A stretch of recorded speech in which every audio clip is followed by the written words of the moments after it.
રાધનપુરને અલગ જિલ્લો બનાવવાની માંગ સાથે રાધનપુરના વિવિધ વિસ્તારોમાં ગતરોજ કોંગ્રેસ સમિતિ દ્વારા પોસ્ટર વોર શરૂ કરવામાં આવ્યો હતો, જે બાદ હવે આ પોસ્ટર વોર આજે મંગળવારે ધરણા કાર્યક્રમમાં પરિવર્તન થયું છે। આજે કોંગ્રેસના આગેવાનો, મહિલા આગેવાનો સહિત કાર્યકર્તાઓએ ધરણા કર્યા હતા, જેઓની પોલીસે અટકાયત કરી કાર્યવાહી હાથ ધરવામાં આવી હતી। રાધનપુરને જિલ્લો બનાવવાની માંગ સાથે મંગળવારે રાધનપુરના ગાંધી ચોક નગરપાલિકા સામે મહિલા કોંગ્રેસ અને કોંગ્રેસ સમિતિ દ્વારા વિરોધ સાથે સૂત્રોચ્ચાર કરી ધરણા કાર્યક્રમ આયોજિત કરવામાં આવ્યો હતો। રાધનપુર ખાતે વિધાનસભા અધ્યક્ષ શંકર ચૌધરીના અધ્યક્ષ સ્થાને મંગળવારે આયોજિત સત્કાર સમારંભ કાર્યક્રમને લઈને વિધાનસભાના અધ્યક્ષ શંકર ચૌધરી આવે તે પૂર્વે જ કોંગ્રેસના મહિલા આગેવાનો સહિત કોંગ્રેસ સમિતિના આગેવાનો કાર્યકર્તાઓ દ્વારા ધરણા પ્રદર્શનને લઈને ધરણા સ્થળે ચુસ્ત પોલીસ બંદોબસ્ત ગોઠવવામાં આવ્યો હતો। આ ધરણા કાર્યક્રમને પગલે કોંગ્રેસ સમિતિના આગેવાનો, મહિલાઓની પોલીસે અટકાયત કરતા કોંગ્રેસ સમિતિના આગેવાનોએ રાધનપુરને જિલ્લો નહીં બનાવવામાં આવે તો આગામી દિવસોમાં અનેક વિવિધ કાર્યક્રમો સાથે લડત ચાલુ રહેશે તેવી ચીમકી પણ ઉચ્ચારવામાં આવી છે।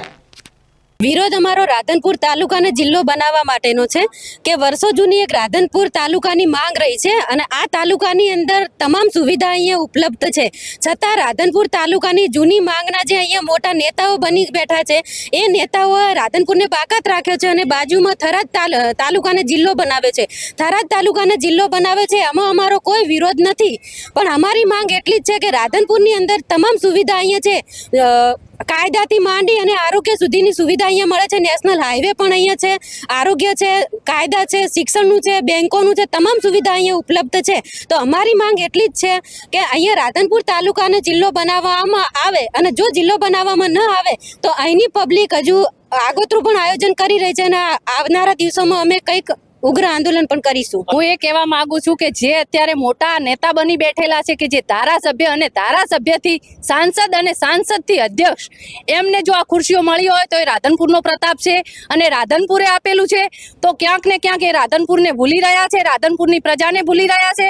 રાધનપુર સાથે ધરાહર અન્યાય થઈ રહ્યો છે અને રાધનપુરને જિલ્લો બનાવવાની અમારી માંગ એ માટે છે કે રાધનપુર મધ્યસ્થ સેન્ટર છે, બધા માટે વચલું સેન્ટર છે અને દરેક લોકોને નજીક પડતું સેન્ટર છે।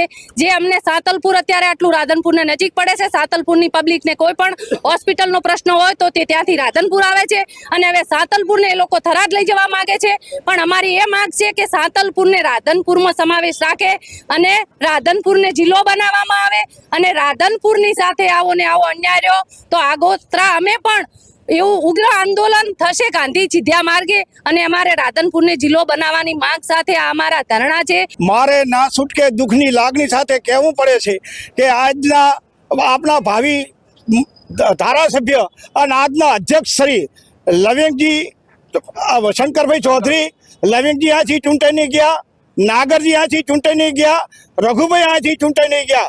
ભૂતકાળમાં શંકરસિંહ વાઘેલાએ બોલેલ હતા કે આપણે રાધનપુરને જિલ્લો બનાવીએ, છતાં આ દાડા સુધી જિલ્લો બનાવ્યો નથી અને મેં મારી જાતે જોયેલા છે, સ્કૂટીની નોકરી કરતા કરતા રાધનપુર તાલુકાએ એમને અધ્યક્ષ સુધી પહોંચાડ્યા છે। લવિંગજીને શાકભાજીનો ધંધો કરતા કરતા રાધનપુરની નગરપાલિકા, રાધનપુરની પ્રજાએ એમને વિધાનસભામાં મોકલ્યા છે, પણ આ દાડા સુધી રાધનપુરનો લોન નથી ચૂક્યું।